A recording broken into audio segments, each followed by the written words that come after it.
Okay, guys, so this is going to be a multiple parter because, well,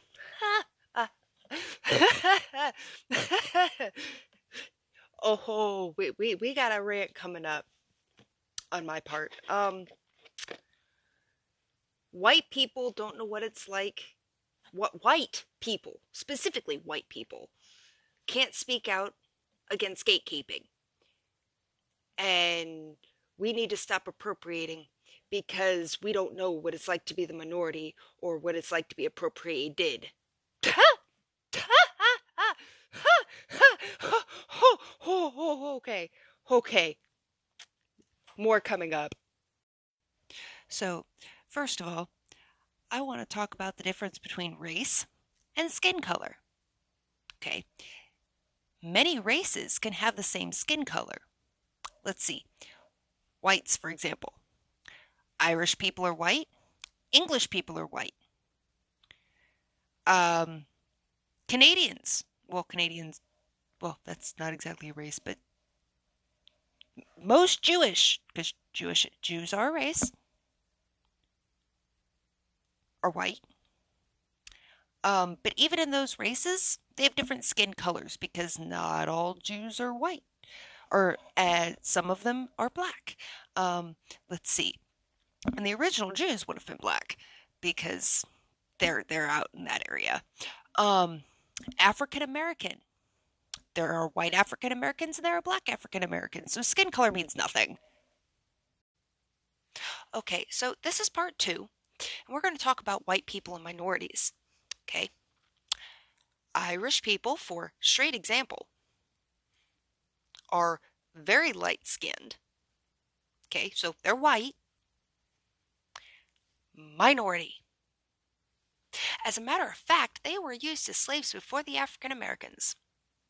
And let's not forget, African Americans, they're a minority, right? Not all African Americans are black. Okay, there are white African Americans. Okay, yes, most of them, the majority, are black, but there are the white ones. So you can't just judge a minority by skin color. All right, now let's get into the part three. Okay, um, and this one I covered, kind of sort of started covering the other day, um, of cultural appropriation. Now, yes, I understand that there are some cultures that have a closed practices. Okay, there are sections of Wicca that are closed practices. You have to go through, anybody can practice it, but you have to go through a tests and all of these different things, lessons, and you have to be practicing for so long. I get it. Okay, there are some that are closed, there are some that is open, but anybody can technically practice it. Okay, stay tuned for the next part. Now, again, this is part four and a continuation of the last one, so still titled the same thing. Um, as a white person, because my skin color is white, I can technically get a hold of a traditional voodoo priestess, train under her,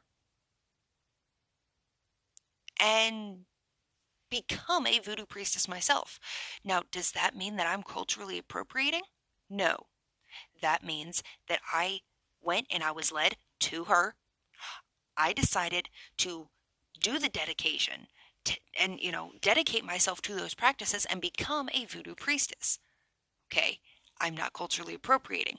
I'm actually dedicating myself to that practice. Now, as a white person who is also a eclectic pagan witch, what does that mean for me? Does that mean I personally am culturally appropriating?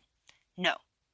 Okay, what I do is I study in depth everything I can get a hold of.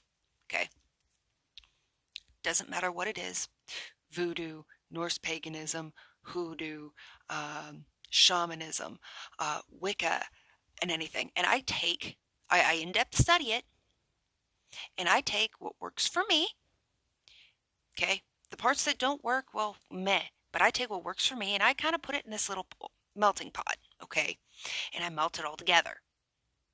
Okay. That's what being eclectic means. Okay. Part 6. Now, let's take me, someone whose skin color is actually white. I am Native American, Irish, English, Norwegian, and a whole bunch of other stuff. Okay. And I know many people, regardless of skin color, who are also mixed culturally. We can't culturally appropriate if, we are practicing what is in our blood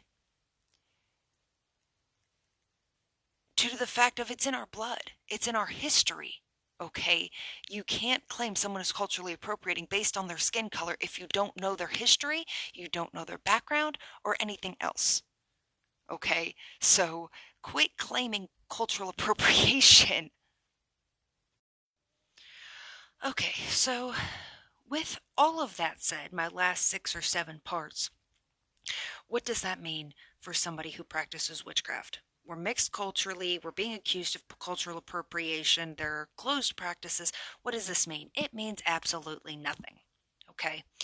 One, if you feel led to do a specific practice, as long as you're dedicating yourself to it, by all means, do it. 2, if you're an eclectic, by all means, continue to do it because you're not actually hurting anybody. A witchcraft is a personal practice, is your personal beliefs. You as a person, if you feel that you are in the right, continue doing it, okay? If you have any questions or anything else that you want me to address on this, please, people, feel free. Let me know. I'm done. I'm leaving it here. Unless you guys want to ask questions. Okay, so my thing that said final thoughts isn't my final thought. This was, um, if you're going to call yourself a baby witch or a witchling or somebody who's new to the practice, it's okay to have your opinions, but don't judge or accuse those of us who've been practicing for years of things that you really and obviously you really don't know about and obviously admit to not knowing about. Because by admitting that you're baby or a baby witch or new to the craft, it means that you don't have a lot of knowledge on the subject. So quit accusing those of us who have practiced for years of stuff that you've already admitted that you don't know about. Just a thought.